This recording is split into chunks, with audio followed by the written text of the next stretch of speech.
ప్రియులారా, మన ప్రభు అయిన యేసు క్రీస్తు నామంలో మీకు శుభోదయం.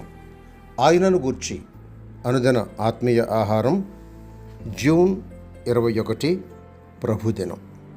నేటి మన ధ్యాన లేఖనం హెబ్రీయులకు రాసిన పత్రిక 4వ అధ్యాయం 1వ వచనం.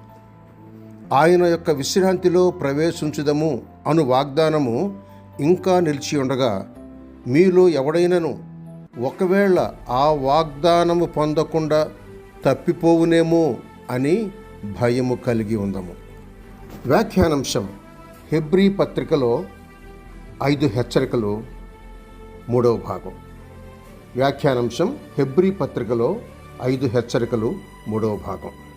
వ్యాఖ్యానం: ఇది 3వ హెచ్చరిక, వాగ్దానం పొందకుండా తప్పిపోకూడదు.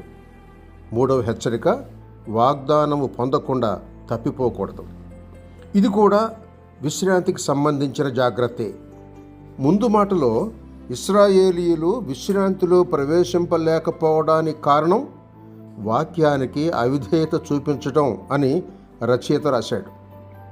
ఇప్పుడు ఈ కాలంలో ఉన్న మనకు దేవుని కుమారుడు నోటిగుండా చెప్పిన వాక్యం, ఆయన వాగ్దానం, ఆయన సువార్త మనకు అనగా విశ్వాసులకు విశ్రాంతి ఉంది అని హామీ ఇస్తున్నాయి.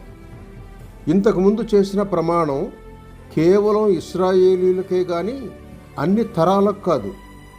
కనుక దేవుని మరిమిక్కుటమైన ప్రేమను, ఆయన వాగ్దానాన్ని పొందకుండా తప్పిపోకూడదు.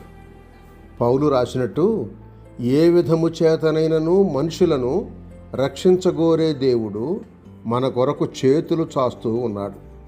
వాగ్దానము చేసినవాడు నమ్మదగినవాడు కనుక వాగ్దానమును స్వతంత్రించుకోలేక దానిని ఆశ్రయించి ఆశీర్వాదం పొందలేకపోవడానికి కారణం అవిశ్వాసమనే అవినీతే.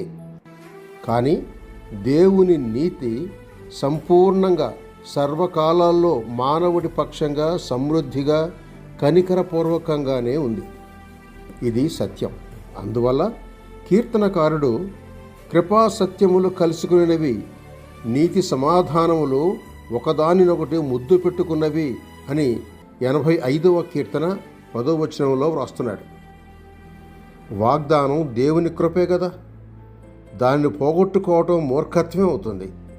కనుక మానవుని సహజ మూర్ఖ స్వభావాన్ని అనగా వెలుగుకు దూరంగా వెళ్ళే ప్రకృతి స్వభావాన్ని విడిచిపెట్టవలసిందిగా రచయిత జాగ్రత్త చెబుతున్నాడు.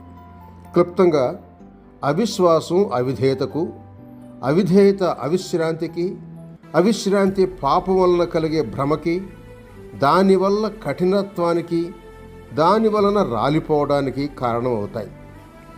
దీనికి పరిష్కార ఔషధం వాగ్దానమును విశ్వసించడం మాత్రమే. 4వ హెచ్చరిక రేపటి సంచికలో. శుభములతో వందనాలు.